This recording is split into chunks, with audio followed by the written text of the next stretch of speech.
Great piece. We're in the news this week with Rashida Tlaib. She's Congresswoman serving the 12th District of Detroit. All right. She just sent out a letter for her constituents, and this is what was in the letter.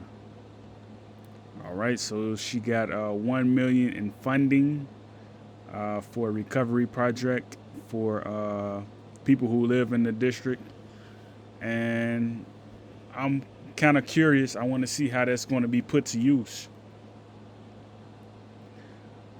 given that they're demolishing homes, and a lot of homes have been demolished, and I'm very curious to see how this is going to work out. All right. So she got funding for lead pipe replacement. All right. I think they just got a new fire engine or something like that. Fire department's enhancement. All right. So Livonia just got a senior wellness center. All right. So let's see. My team and I were able to secure 1.25 million in federal funding. The new amenity will enhance the quality of life for our seasoned residents and serve as an accessible resource in our community. The city was getting a new center for our seasoned residents in Wayne County. Okay. All right. So Livonia just got funding. Livonia is well off. Their districts are pretty much one inclusion. The people who really live out there is mostly Europeans. It has a suburban feel to it. All right,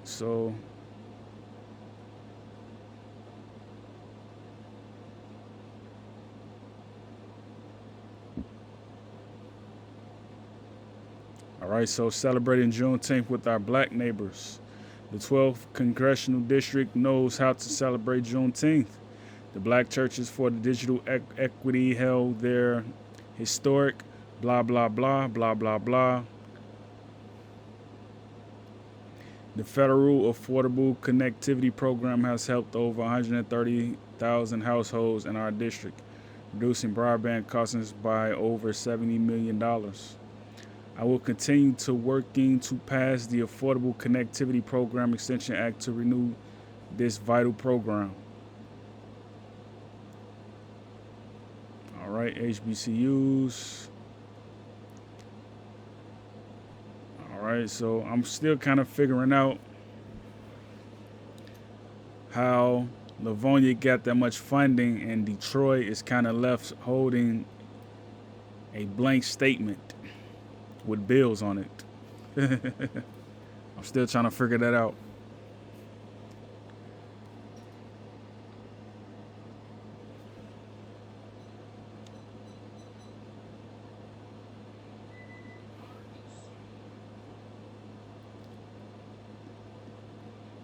Yeah, I'm very curious to see how that's going to work. Um,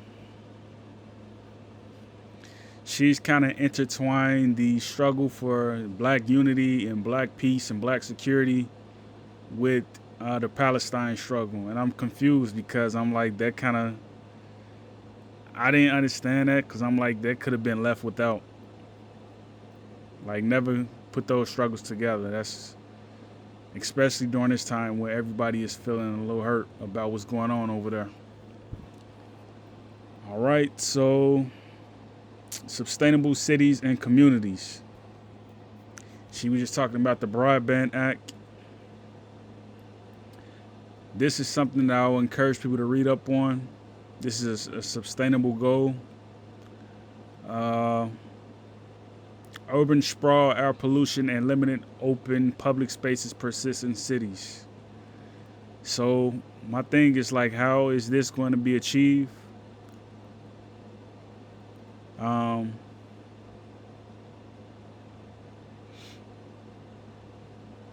I'm sure I know how it's going to be achieved, but let's see what it says. What can I do to achieve this goal?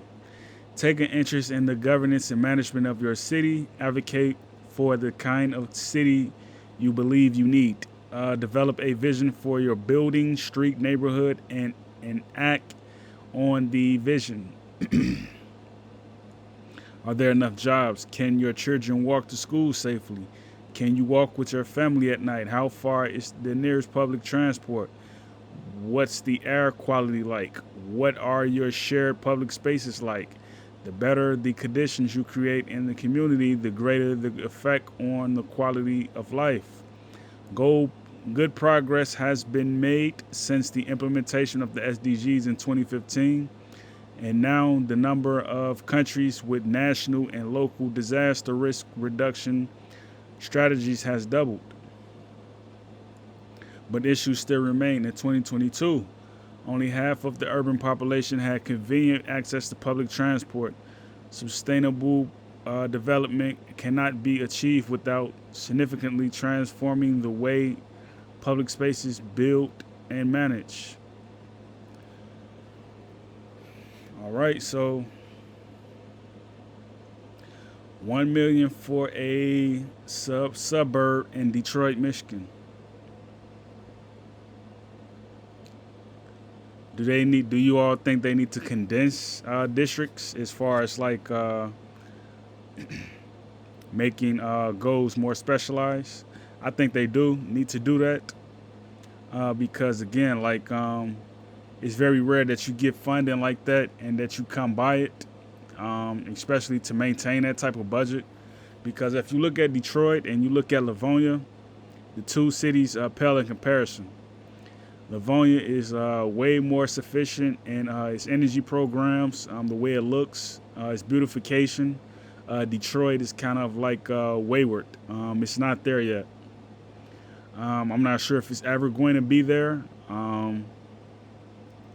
They're still in the process of tearing down homes, and they're not building anything. They're not building as much in Detroit. They're still working on the streets, potholes and stuff like that. So I'm not sure what's going to come of it.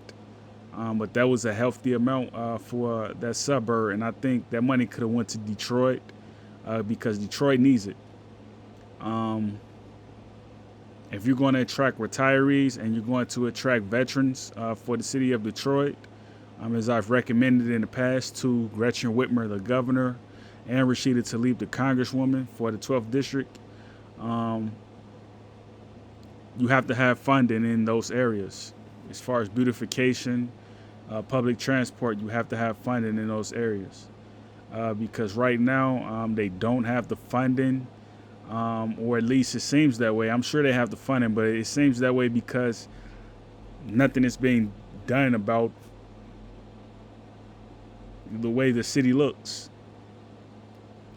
I mean, the city, it almost looks like how Baltimore did in the 90s. It doesn't look right.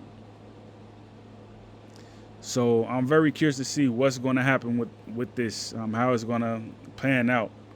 But stay on top of your city's progress and share with me if you have the mode too, because I would like to hear what's going on in your cities.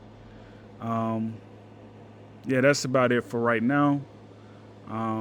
Take it easy and take care.